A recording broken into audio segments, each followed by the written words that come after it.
Hello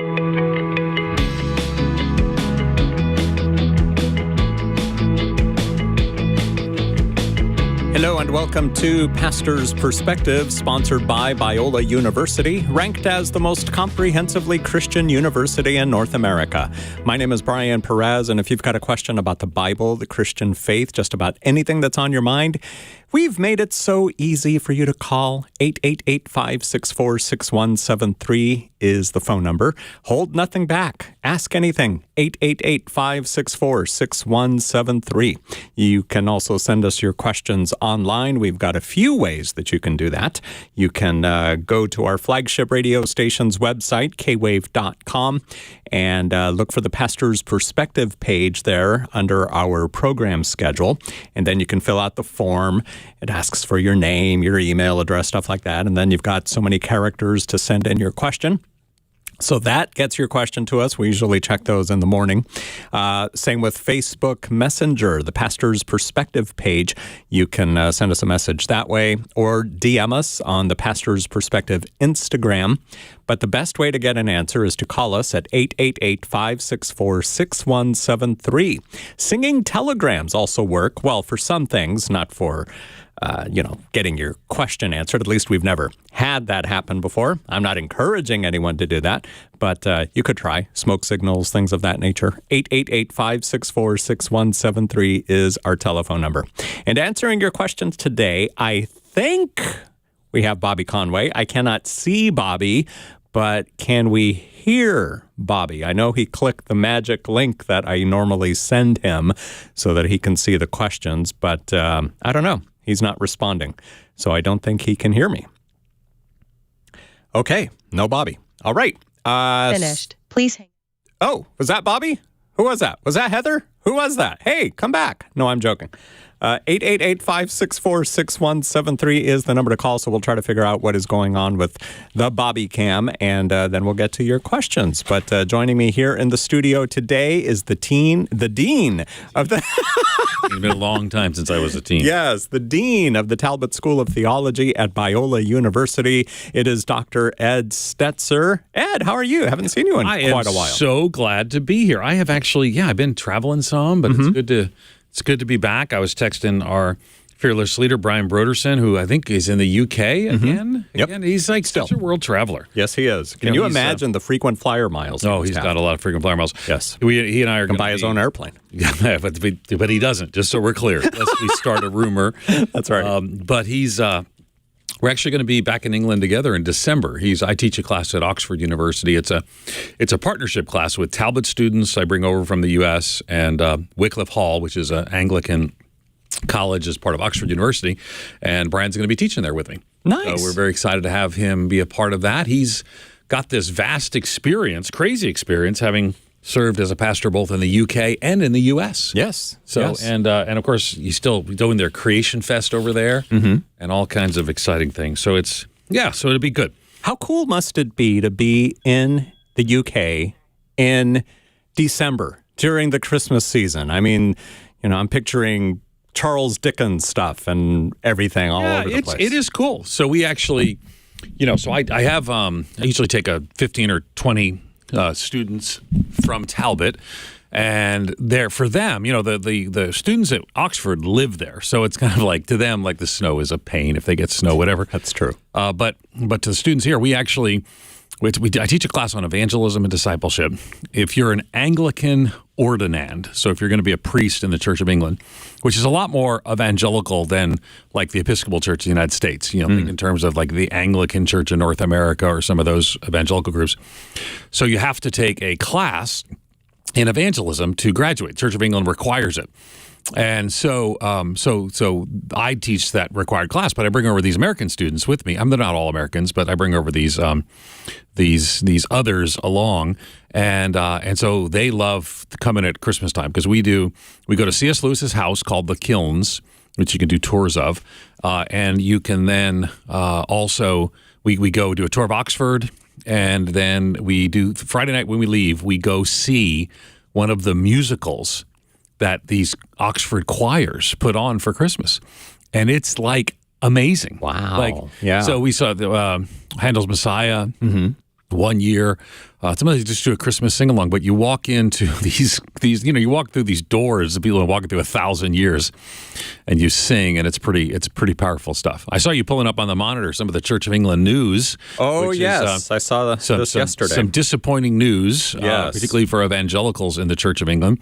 Archbishop Justin Welby, who came out of Holy Trinity Brompton, came to Christ in an HTB church. So think of Alpha, things of that sort. Now, again, I want to. It would be interesting to see if he clarifies what he says here. But the Church of England has historically been, unlike the Episcopal Church of the United States, has not moved on some major theological doctrines, but it is increasingly so. And the evangelicals, not just the evangelicals, but the Anglo-Catholics and and others, are all wanting the Church of England to maintain a biblical stance on sexuality.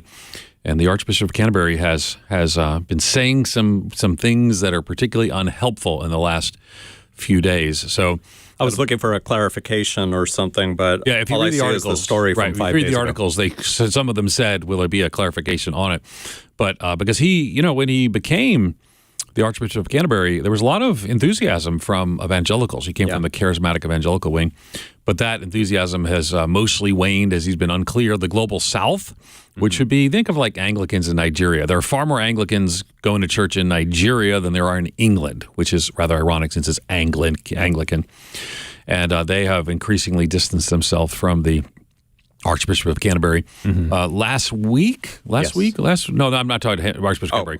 So last week I was at a church, a Reformed Episcopal Church, which is an Anglican church, part of the ACNA jurisdictions, and I appreciated the clarity of the gospel I saw there. Saw it in the Eucharist, saw it in the teaching and preaching as well. So lots of good things happening in Anglicanism, not so much good things happening in the Church of England as people try to figure out how they're going to navigate this. Because what happened in the Episcopal Church was, here in the United States, I came to Christ in the charismatic movement of the Episcopal Church. So that's my spiritual birthplace. But the Episcopal Church has moved so far on so many theological issues. And are my prayers the Church of England will not. And you might be surprised how many evangelicals there are. So the biggest churches in Anglicanism in the UK are all evangelical. They're charismatic or Reformed. And they kept them all together. But I don't know what this means long term.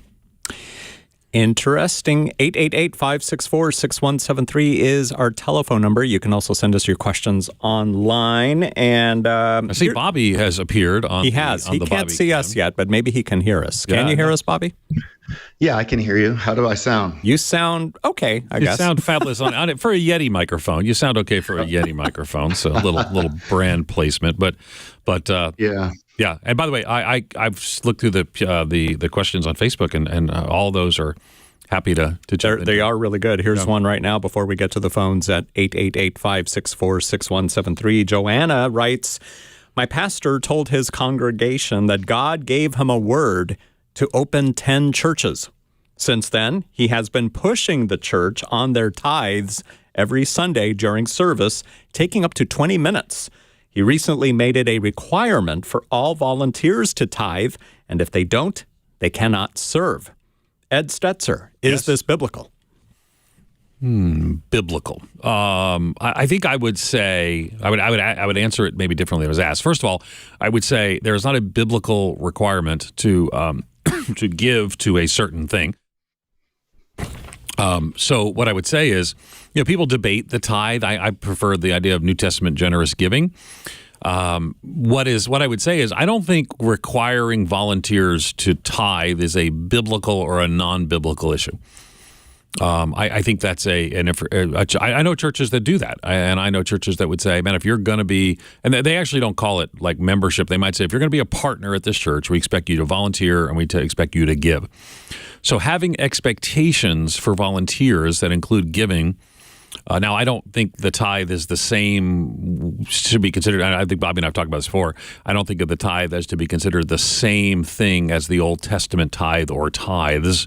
I think that's a good, I think tithing is a good thing. It's a good God-honoring thing. I like to give above and beyond the tithe, just to be transparent. But what I would say is, it sounds like he or she is concerned that first the pastor had a word, and I don't know, depends how you define a word. If the pastor, first of all, I love church planting, so the idea of starting 10 churches sounds great to me. So far, that sounds great to me. 20 minutes of service, I don't know that there's a biblical time on those things. I've never seen someone spend 20 minutes on an offering. I think that's generally a bad idea. Is it an unbiblical idea? I don't know. So I think by framing it, is this unbiblical or is this biblical? These sound like a series of decisions that I would not make, but I would say that if this is the life vision of the church, and he's casting that vision and having membership, having volunteer requirements that include giving, none of those are shocking. What's just unusual is the fierceness of this, which I wouldn't do or find particularly helpful. Bobby's pastoring right now. I am a teaching pastor at Mariners Church, so I don't get up and do the financial appeal. They have gotten longer. I was at one time this tent revival where it went on for probably 20 minutes, and it was actually just a true story. I was in Orlando, and there was a tent revival, and this sweaty Pentecostal preacher, just everything stereotypical. Not just a Pentecostal preacher. It was sweaty Pentecostal. It was everything you'd expect. And I was there, I was having a wonderful time. So the offering goes on, and then he says, I want to ask, this is a true story, I want to ask the ushers, I want each usher to lay down at the exit of the tent, so that if people want to leave without giving, they have to step over somebody on the way out. Oh, my. And I wouldn't say that was biblical or unbiblical. I think that was crazy. And I think, but here's what I would say. The verse that I would come back to is not under compulsion. So maybe I would say that if she's feeling, again, I've seen sometimes people articulate what pastors are doing in ways that sound much more negative than they are. Is it really 20 minutes? Is it really a requirement, or is it something we kind of expect, et cetera, et cetera? But you're not supposed to give under compulsion. You're supposed to give as a cheerful giver. And if she's lost her ability to give as a cheerful giver, I would try to figure out if that's the place for me. Bobby, give us some wisdom, because I have rambled on incessantly. Well, I think what you said is good, and I don't have anything to add to it except to say I've got a 6-second video delay. I don't know if my audio is delayed by 6 seconds. No, you're right on time. We hear you audio-wise. And as far as the video delay, some people say I have a great face for radio, so that's not the worst thing to have a video delay from Ed Stetzer. Actually, Bobby, the audio delay is better than usual, so I like that aspect. It is true. Oh, good. Yeah. But let me ask you this, Bobby. And the Calvary Chapel thing has always been where God guides, he provides. So I mean, our listener, Joanna, didn't say that she goes to a Calvary Chapel, but it's inconceivable that she wouldn't. Right. But I guess what I'm asking is this an example of God not guiding in this case, or is it a different way of God providing because, this pastor feels that he's got a word to open 10 churches, so God's going to provide by doing these 20-minute sessions for tithing? Yeah, I mean, you're talking to a guy. I mean, I would be vexed by that, honestly. Vexed. We don't even have an offering plate that goes by, and we are in a situation where we're debt-free as a church plant. We've got 4 months of reserve saved, and we don't have to twist people's arms every single week to give. We let them know that there's a basket in the back if they would like to leave their offering with the Lord. And I just feel like it's something that, for me personally, some pastors get real excited about just talking about it. I have to really meet the Lord in that. And the reason I feel uncomfortable, it's more not because I don't think that it's what the Bible teaches, as what Ed said. It's because I don't want to be perceived as a guy that just wants them there for their money, because I know all the stereotypes. So in some ways, I could do a better job probably talking about the issue because I never want to be that guy where I'm just looking desperate. And so I think when people do 20 minutes a week, the church has a lot of things. You only got 1 hour, an hour and a half each week to equip a congregation. And there's a lot that we have to address besides taking a third of the service every week to talk about money. I think trusting the Lord a little bit more, you'll see, I wouldn't be surprised, yet you'll get some people giving out of guilt, but I also wouldn't be surprised if you'll get some people tightening up, not wanting to give, and you'll get some people that come and they never end up coming because of what's happening. And if had the person just been a little bit more realistic about it, you probably would get more families and it would work out with more funds in the end. Yeah, I think he's probably right. I just, part of me wonders, like, are they doing a series on tithing and generosity? Is that the 20 minutes? Sure. I mean, I'm just kind of like, that just sounds so weird. I don't, Yeah. I'm guessing and most churches that are saying they want to plant 10 churches, I mean, they're literally giving the money away. If you're planting churches, it's not to your financial benefit. So I'm a little bit hesitant to say, sounds like a terrible situation. I'm more like, what's really going on there? I wish it was a phone call so we could ask follow-up questions. But thank you for the comment. I hope that helps. For sure. And here's another question that was sent in along the same lines. It's got to do with some stuff going on at a person's church. Some stuff. Yes. John writes in, when is it time to leave a church? I don't have any ill will against this church. I've been attending more than 20 years. There have been problems. There have been internal fights within leadership over perceived differences in LGBTQ stances. There have been continual pastoral push-outs and forced resignations. There's a lack of will and reconciliation and admission of wronging others. There have been political fights and stonewalling of budgets in the leadership circle. Certain small groups have become purely political talks rather than fellowship and focusing on the Bible. Overall, it seems to me there's a lot more of fear and a lack in trust in God throughout my church. The issue is my small group and fellowship is still healthy.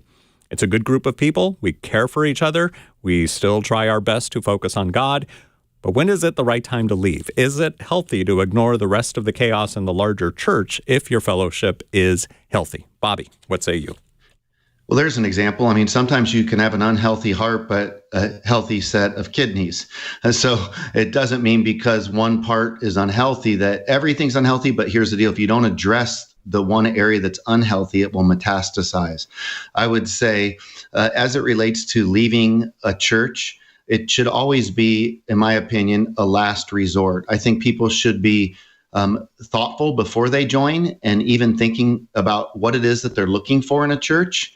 I also think that before you leave, there's questions that you might have. How are we theologically aligned? How are we philosophically aligned? And how much trust do I have in the leadership? And if you trust the leadership and you feel like there's some philosophical differences, you might be able to live with that. If you trust the leadership and you don't see eye to eye on some of the theology, you might be able to live with that. If you don't trust the leadership, you're going to be second guessing it. So you want to have that conversation. So I would say, are there trust issues being built up? Is there theology issues? Is there philosophical issues? I think we can compromise to agree on some of those. Insofar as we don't slip into heresy, it's hard to compromise on integrity stuff because we want to be able to trust our leaders. So if you trust your leader, and then if it's a philosophical thing, what happens sometimes is you change philosophically and theologically, and then people want the pastor to change because they read some book, and that's unrealistic expectation on the pastor. Mm-hmm. I would say if the pastor's changed, then give them an opportunity to talk with you one-on-one and see if you can get some alignment. But I'd love to hear Ed's perspective on this.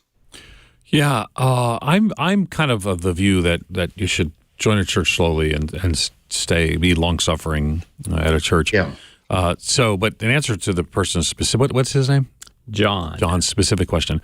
When a church, right at the beginning, you started talking about, perceived stances on issues that, to me, if the stances actually change, would be things that I would leave a church over. So, Bobby referred to like heresy or false teaching. Those were things I would leave a church over. But there are things like at my church that I don't agree with. Now, I'm at Mariners Church, right? So you say, well, it's got a big footprint in SoCal. So what do you disagree with? Well, there's no value in me saying that, but I'm a teaching pastor. I'm not the senior pastor, and the church has been around for decades, and I can assure you that Eric Geiger probably wouldn't do every single thing the way it was done beforehand, and probably has made decisions to address some things and not address others. But I'm probably 8 out of 10 with Mariners Church. I'm happy. I might do a couple of things differently. And that's fine. So, but there's no teaching that's false teaching. There's some practices that I might do differently. And so I would say that's the boundary for me. Now, it sounds like, that was a long list of like challenging things. So if the church is unhealthy, but you're just experiencing life, wonderful life together and gospel community with your small group, I'd probably be still more inclined to stay than to leave. I would say. Yeah, that's good stuff. I feel like, do you give the 8 out of the 10? Here's the funny thing. We started Image Church 4 years ago, and I'm probably about an 8 out of 10, and I'm the lead pastor. I don't agree with everything that's going on. And part of the reason I don't agree with everything that's going on, because I'm not trying to do everything my way. Yeah, that's good. It requires for us to be a healthy church. For me, like, for example, our pastoral team is diverse, and some pastors believe you got to have everybody see things exactly the same way down the line. And I feel like, well, what's the greater unity? Forcing everybody to believe your way, which might change if you keep reading and growing, or is it a greater unity to not always see things eye to eye, but you still have unity in spite of some of that? And on our elder team, we're sound on the theological issues, but how that's played out politically looks different. Like, for example, myself, I am a moral conservative. I'm an independent. I have thought through where my viewpoints are, and we've had intense but bonding conversations where I'm like, I just don't get this on this level. And they might say, but here's why. And I try to listen as much as I can. But I feel like there's something that God can be honored by, is a group of guys that are trying to come together and giving the freedom to differ, to air things out, and then also to realize that, you know what, maybe we all have some blind spots. I have my views, they have their views, but at the end of the day, I know that they're solid, godly Christians that I serve with. Yeah, and I think that, I wouldn't leave my church over political differences. I mean, I guess probably it says if somebody had an entirely different worldview that led them to, but if someone might say, I just can't vote for this person for this reason, I can't vote for that person for that reason. So I think that one of the things we learned the last few years is that people are far too quick, I think, to leave their churches. And right now, people are sorting themselves out of churches ideologically rather than theologically. Well, I wish my church was punching at this topic more or punching at this topic less. And I would say I'm far more concerned that my church is solid doctrinally, that it's got a sense of biblical community, but also, biblical values of teaching. So I think that's, when I was at the Moody Church, I was at the Moody Church for 4 years. And, it's a traditional church. I don't come from a traditional church background. I was wearing a suit and tie, choir and an orchestra. That was, that was different. But also, it was from a dispensational background. I might not be as dispensational, or it was actually more reformed under Erwin Lutzer. And, there might be things that I tend to be more reformed. So there are places where I would align differently on some theological reasons. But it's also an urban church with people from 70 countries. And, we had people with ideological differences, and we were able to walk together as gospel partners. I thought that was a beautiful thing. For sure. John, thank you for sending in your question online. And one other thing on this topic, some people might say that maybe John and his little group should form their own church. They should break away and, start their own thing at like a home Bible study or something. But then doesn't that lead to, and I'm not saying John's doing this, but that this group thinks that they're better or they've got it more together than the main congregation as a whole, or at least the leadership? Bobby, what would you say? That could happen. I think Bobby that's always a possibility. Bobby does not sound that he thinks that's going to happen, Brian. Brian's like, I guess so, Brian. That's a silly question. I'm the guy who comes up with the... Yeah, you just come up with these weird hypotheticals. Yes. Like, what if... Bobby, thank you for being patient with Brian's not realistic question. I do think that if there is some stuff going on, to always be mindful. You can get put in an awkward position when you're struggling with maybe some of the decisions of the leadership. And then the small groups can get together and it becomes a vent session. And I would say, try and be part of the proactive solution like you're doing. You're reaching out, you're trying to gather some wisdom, and I'd just say sometimes pastors don't like hearing that there's conversations going on about the struggles that the flock is having. Sometimes I think it's our own insecurities that get that way. I mean, people, sometimes they just need to talk and they are struggling, and maybe they're just intimidated to talk to the pastoral team. And sometimes people are being, ill in the way that they're going about it. I think discernment through this whole process and just open conversation, go to the pastor and say, hey, there's a group of us that really want to be unified with the church. Here's some things that we feel like might have shifted. Can we get some clarity so that we can really rally along with you? And then if you're ever in a situation, like, for example, let's say somebody in the church came to me and said, Bobby, you know what? I read a book on progressive Christianity, and I really think this is the way we need to go. And I'm struggling that we're just not there. And I just want to know if you're going to go there. I would say in that moment, look, if that's where you are, then you're probably going to need to find another church because it's just going to be a frustrating experience for you here. So ask the pastor to be honest with you, because sometimes pastors, especially if the church is smaller, will try to hold on to you, but deep down they know that they're at a different place than you. And so just ask them to be real there too. Good. Yep, 888-564-6173 is the number to call till 4 p.m. Pacific time. And Ed wants to go to which one? Let's go to line one. Line one, I like the okay. name Phil. Phil in Mission Viejo. I think Welcome we've to talked to Pastor's Phil Perspective. before. Have we, Phil? So Mission Viejo. What's your question, Phil? My question is Isaiah chapter 6, verse 8, the words, here am I. Now, is there a biblical, meaning between here am I versus here I am?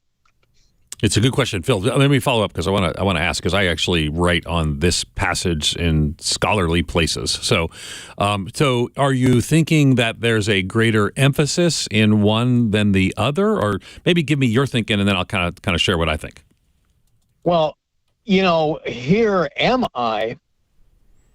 It seems like it's more of a humble declaration of being fully, totally present to God versus here I am, meaning, you found me, or it could be a prideful tone indicating, use me, I'm the greatest. So that's what I'm thinking. No, that makes sense. It's probably, Hebrew word is used in a lot of different contexts. It's actually, Abraham says this at one point, God says to Abraham, here am I. God calls out to Moses. Moses replies, here I am, or here am I. So it's used pretty much interchangeably to something that will be less exalted, like Moses talking to God. Where are you? Here I am. Here am I. So typically in this case, it is, Phil, it's more come down to translator choice in more modern language. So where here am I, it actually sounds, like you said, it could be more humble. And in some ways, to me, it sounds more majestic. I come in a room and say, here am I, and Brian, and it sounds more majestic. Whereas here I am doesn't. But as grammar has changed, as language has changed, most of the modern translation, the King James Version, and not just King James Version, but the ESV and others, here am I.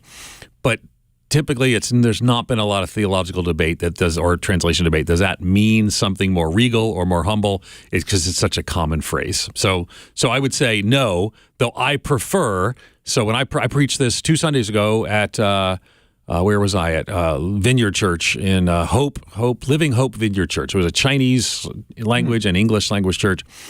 And I prefer here am I, and I say that because I just like the language better, but it's more of a translation choice than anything else. Not I think a theological or biblical difference. Any thoughts, Bobby, in 30 seconds? No, maybe just it can also be depending upon the manuscript evidence. Sometimes that word order can depend if you're in the Textus Receptus or the critical text, and maybe that's what's going on there as well. Phil, thank you for your phone call today on Pastor's Perspective. We're going to take a break, and we'll be back with more of your questions. 888-564-6173 is the number to call until 4 p.m. Pacific time. Ed Stetzer and Bobby Conway would love to hear from you at 888-564-6173. Yeah, you can send us your questions online as well, but the best way to get an answer is to call us, and we'll do our best to get to your call before 4 p.m. Pacific time today. The number is 888-564-6173.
This is Pastor's Perspective, sponsored by Biola University, ranked as the most comprehensively Christian university in North America.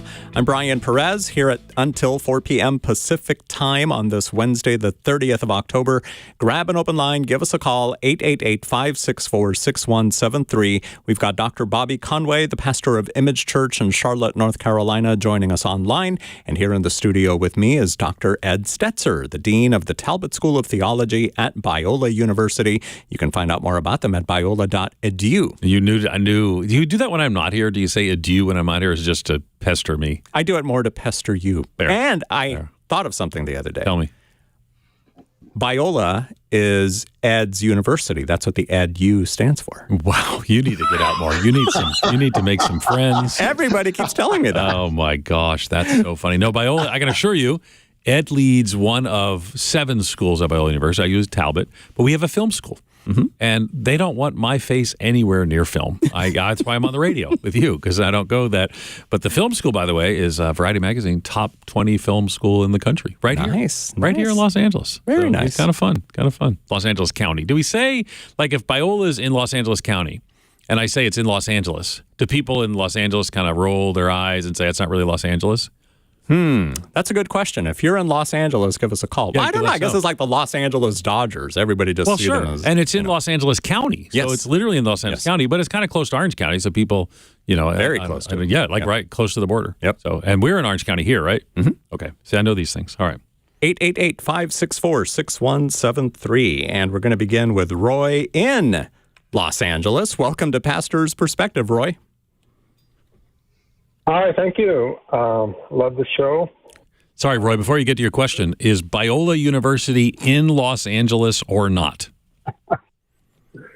I say close enough. Close enough? Okay, I'm going to take that. I'm going to take that as a win. That'll work. All right, good. All right, go ahead with your question, sir. Okay, so this is kind of a response to Bobby Conway's comments yesterday about the upcoming election, kind of with a focus on abortion. Now, former President Trump has clearly said that if he is reelected, he would not sign a national abortion ban if Congress were to send him such a bill to sign. So it sounds to me like there isn't that much upside from an anti-abortion perspective in another Trump presidency. But on the other hand, another Trump presidency could be very chaotic. He seems to be bent on revenge. He had a lot of people around him in the first term that were kind of keeping him from going down some of his wilder paths. He's pretty much gotten rid of those and replaced them with enablers.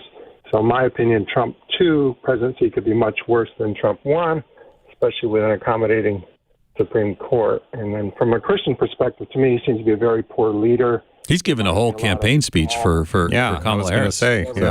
We're going to have to give equal time to the other side, I guess. I don't know. I think that's the fairness doctrine. Yeah. So, okay, but good, Roy, but put it back on for a second. So basically, come to kind of your question, and then we'll throw it at Bobby, because it's fun to watch him answer these things. But what's your question? Okay. I'd like to hear your opinion, too. But yeah, I would like to heir about the first. My question is, why are so few evangelical leaders willing to push back at against the many counter-biblical stances and behaviors that former President Trump demonstrates almost daily? Come on, Bobby. I want you to answer for this, because let's not. I mean, the stuff he said was actually pretty. You might be a very significant Trump supporter, but I don't think much of what he said. I would add too that Trump has actually said he's actually spoken in opposition to some of the bills that would first saying it'd be up to the states, and then he spoke in opposition to some of the state bills that would have restricted abortion access as well. So certainly the pro-life plank has been removed from the Republican Party. So Bobby, I don't know. Do you talk about politics on this program? Every now and then we do. All right, it's all Bobby. Something that I heard recently, though, I heard a pastor say, and I don't know if you guys would agree with this, but yes, babies, unborn children will die under the Trump administration, but way more will die possibly under the Harris administration. So, I don't know. Though, actually, statistically, again, keeping in mind that I've written a pretty strong article on how radical the Harris-Walz ticket is in regard to abortion. Statistically, abortions have gone down in some of the recent administration and gone up. So actually, there's not a correlation yet to the laws being changed. It's safer to be an unborn baby in Texas, but it's not safe to be an unborn baby in America after the repeal of Roe v. Wade. So complicated. Now, Bobby, I'm gonna give my opinion first, but I want to see how Bobby addresses this live on the air, coast to coast. Bobby? So what, Ed, you just said, that's actually also stuff that people talk about, but there's also new research out challenging that as well. So I think that that's one of those things that both of us would agree that it's tough sometimes just to get to the bottom of what those exact numbers are. But I just read a piece yesterday that was saying, it's commonly believed by people that there's been more abortions, if not. And I would say that, it's tough, and I can remove myself and say, look, I'm not a Trump supporter. That's not, there's a lot of problems, and I would agree. I think that I would say we could turn it around, though, and say, why aren't more Christians calling out the LGBTQ ideology, the censorship that takes place on the left, the critical race theory that gets put in public schools? That can become problematic for some people when you listen to others. And then it can be, why don't people call out Trump's character more, or some of the statements that he says, that he's abrasive? And I think that's wrong, right? I mean, I would agree, because so for me, it's unfortunate because I'm not excited about either candidate. I'm just looking at it more from a standpoint of platform and values there. And I do think I've talked to enough Christians that I don't want to demonize people that look at this different than I do. And I think that's something that's happening in our culture, because there's so much emotion. I think that we can maybe feel a little bit raw around some of this. And there are people and on that, I think that depending upon the algorithms that we're in, we can be believing certain things. We might lose our objectivity. It's tough to know what to trust. It's really hard to get at this. And so that's why, getting back to the Bible, the Bible cares about the immigrants? Yes. And we should have a process. And I think by and large, most people would see that. When it comes to abortion, I think that the Bible would make a case for pro-life. When it comes to marriage, I can see that being between a man and a woman.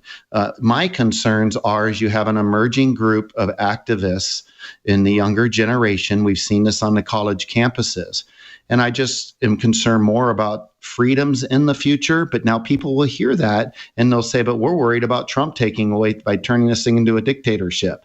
So people have emotions on both sides. And I think it's kind of like, it's just a really, really hard time to get unified. And all I would say is you do the best you can to weigh things out, to be biblical, and to remember that the highest form of ethic that we got to demonstrate right now is love, and not demonizing each other, and trusting in the sovereignty of God at the end of the day, that he's the one seated on his throne. And our hope's not going, we can be active in our political voice, but that's not where our hope should lie.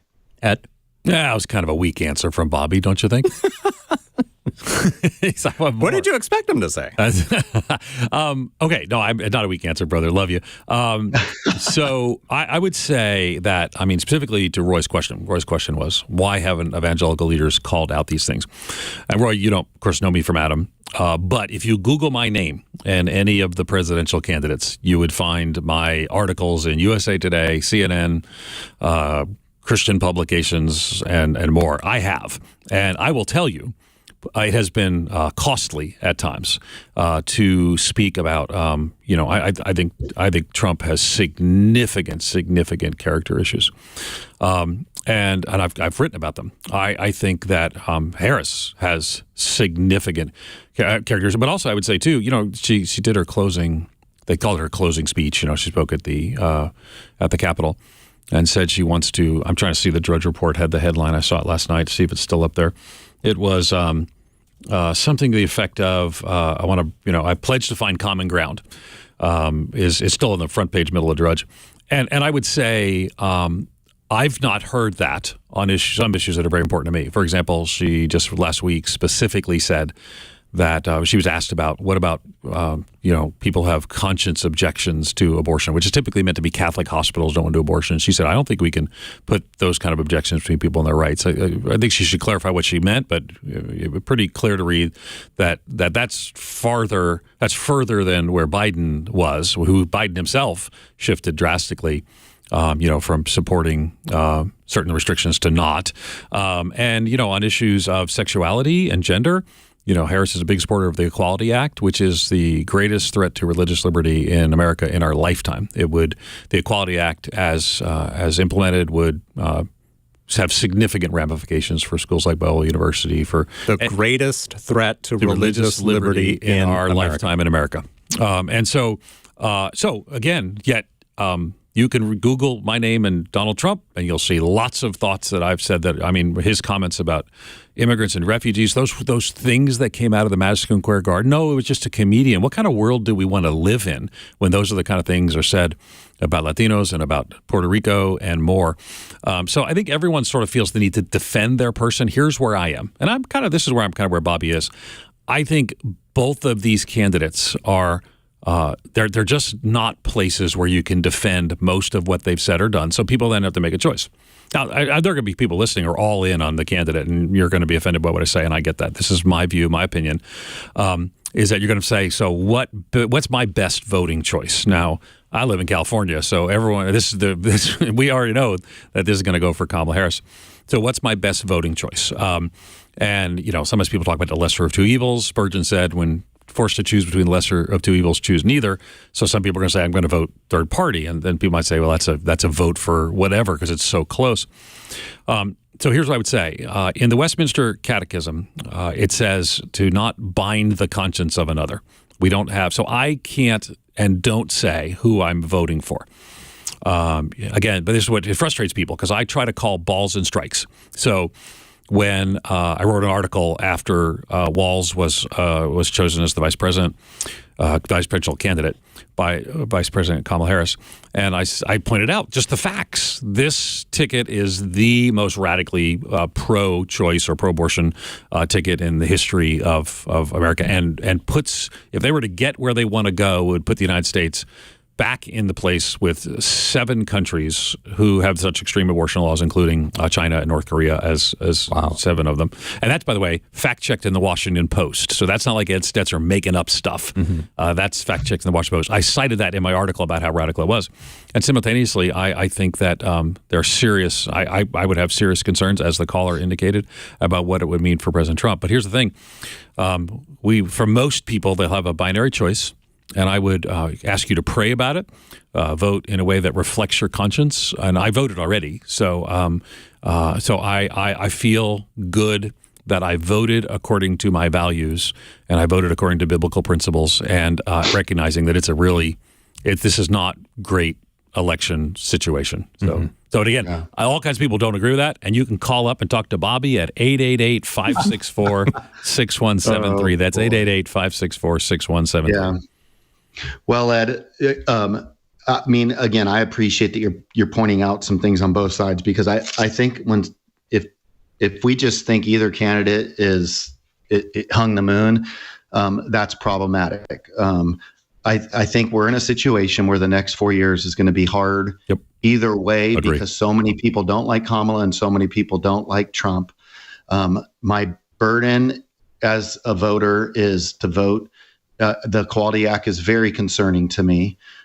Mutilating children's, transgender at a young age and not giving them the opportunity to grow up can be concerning. But that's not because of lack of compassion. It's because I have a compassion. I want to make sure that we don't do something prematurely. And even there are people that are trans that actually agree with that as well. Like they think, yeah, you need to let them grow up a little bit. I feel like the fact that you have you're running on abortion. That's a hard statement for me when I think about that. Like that is a big thing. I listened to her last night, and that kept getting repeated, and that should bother us all. And the outrage should be from Christians that are for Kamala to say this is ridiculous. You don't run a campaign on what's wrong with the other person. therefore choose me, and making so much emphasis on abortion. And so I'm that's something that sits heavy with me. I think that Trump can be volatile, unpredictable, impulsive. He did say, I listened today, that it was unfortunate that those statements were said. Whether or not he's aware the comedian was there, I don't know, but I heard him say that it's wrong and it shouldn't have been said by the comedian. But I will say, you also hear that on the other side, satire. So it's not like it's just both sides are doing this. Both sides are I think it got some blinders on. And what you did, Ed, is I felt like you were trying to point out some issues on both sides. And to Roy's question, I would just say, Roy, hopefully we did that. But hopefully if you're pro Kamala, you could say, yeah, this is disappointing what you guys are bringing out about the Equality Act and abortion. Kamala. No, Kamala. It's don't mispronounce people's names. But anyway, I know it's your That's North easy Carolina. for you to say. Your name is Ed. Well, that's true. Nobody can. It's funny though. You know that Africans, people, particularly African immigrants, they tend to pronounce on two-letter words. They tend to pronounce each letter. So they call me Ede when I mean Ed Day, and I'm like, Ede. oh, just Ed, and it's not. It's like for us trying to say some difficult another language where we don't have it in our thing. But anyway, super. Hey, Garrett, Roy, I'm just saying, well-articulated question. Thanks for letting us go on for a while about it. Indeed. Amanda in Glendora, you're next on Pastor's Perspective. Thanks for calling 888-564-6173. Hi, thank you for taking my call. Hi, pastors. Hi, Brian. You guys are the best. Thank you. You guys every Hello. single day with my baby. Oh, fun. Long before that. But my question is, does God expect believers to love others unconditionally? And I'll be listening, but I'm going to hang up so my baby doesn't distract you guys. Oh, that's fun. We love being distracted by babies. That's fun. We love babies. Yes, we do. Now, can I just ask you really quick why you're asking this question? She might have left. Let's see. Sure. No, I'm still here. Thank you. I was looking at my son and admiring him, and I was just thinking how I don't want my child ever to go through any pain, and I can see that God would probably feel the same way about us. That's why he sent us Jesus Christ to die on the cross for our sins. But it just got me thinking about unconditional love and how much turmoil and hardship there is in the world and how relationships are so hard. And I can see myself loving my son unconditionally, but I don't know if I can love everybody unconditionally or if God expects us to in the first place. Okay, Bobby, we'll start with you. God, that is the standard. I mean, God says, be holy as I'm holy. And part of that would, be mirroring his agape love. And so the Bible, it calls us to an agape love for one another, which is unconditional love. And then we get the gospel as kind of the example. Jesus is our moral exemplar. And so his cross worked out in our daily life can be a reminder for what unconditional love looks like. But this is no easy task. It's going to take the Holy Spirit's help. It's going to take contemplation on the gospel. And God will give us ample opportunities to do this. I mean, I think, one of the reasons God allows us to get hurt in life is so that we can learn to forgive in life. We can't forgive unless we've been hurt, and we can't be like Jesus unless we learn to forgive. And so he allows us to get hurt so that we can forgive, so that we can be like Jesus. It's the playground of life that often really beats us up along the way. What do you think, Ed? Yeah, I do think it might be helpful to say that the love you have for your child is not the same kind of love you need to have for others.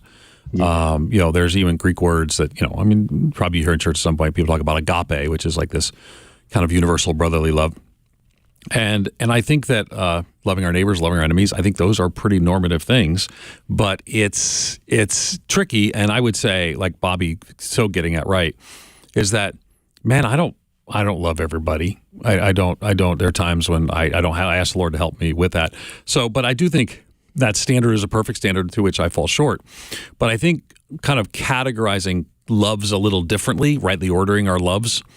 I do love my family differently, and yet I can still love my I can love my enemies and pray for those who persecute me, but it's probably not with the same affection that I have. I mean, certainly not with the same affection. So in America, we only have one word for love. So in English, we only have one word for love. So it kind of gets, but maybe we add words ahead of brotherly love or compassionate love. So I have compassionate love for people who might be going to war. You know, I tweeted after, I was trying to remember, there was some terrorist incident, and I just say, let's love our enemies and pray for those who persecute us. And people got mad about it. I'm like, oh, there's Jesus' words. But part of it, I want them to have justice. I love the people that were victims because I want them to have justice and more. So I think ordering what kinds of loves we're talking about makes a difference. Amanda, thanks for your phone call on Pastor's Perspective. Now here's Joe, who's watching us on YouTube in Riverside, California. Go ahead, Joe. Yes. Hi. Hi. Quick question. So I hear pastors talk a lot about suffering and that it's something that God uses for us in our Christian lives to mature us, to purify us from sin. Do you think that's true, or? Bobby? Well, the Bible says that suffering produces perseverance, perseverance produces character, and character produces hope. I hate to suffer. Let me be the first to say it. I mean, my shadow would be temptation toward hedonism, that I have to make sure that I have kind of the hedonism that John Piper talked about, a Christian hedonism, where God is most glorified in you and you are most satisfied in him, one of the greatest quotes of all time. But I feel like when it comes to suffering, it's tough. We want to get out of it instead of asking what we can get out of it. And God can produce so much in our life. And I think that most of us recognize that once we've had a good dose of suffering, we would never want to return there, but we also wouldn't want to lose the traits that came, the long suffering. Suffering puts you a part of the circle of compassion. It makes us more empathetic. It allows us to be able to learn other perspectives. It protects us from, often just sitting in thinking, well, if I was that person, I'd do it this way. You go through life and you get beat up enough by it, and you just realize that, you know what, we're all pretty messed up. I think that the Christian worldview, we have a God who suffered in Jesus and on our behalf and gives us an example.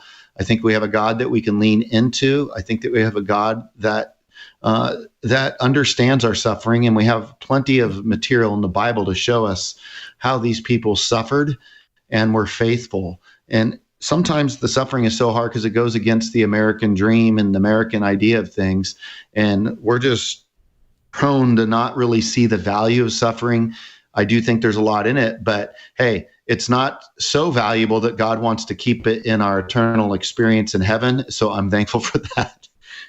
For sure. Ron in Prescott, Arizona, you're on Pastor's Perspective. Hi. Good afternoon, pastors. You already answered my question about should we vote for the lesser of two evil candidate, but what about the party, the lesser of two evils political party? I think that's what kind of Bobby was more leaning towards in his answer. Is that fair, Bobby? That Yes. Yeah. So I do think that there is, I think you have to acknowledge that where the Democratic Party is on some things is significantly worse away from biblical principles than where the Republican Party is on some things. I think most evangelicals would say that. I think most evangelicals who aren't going to vote for President Trump, former President Trump, are going to say that because of his character and because of his, just the things that he says that indicates maybe an erratic response to things. So I think that's where Bobby would be.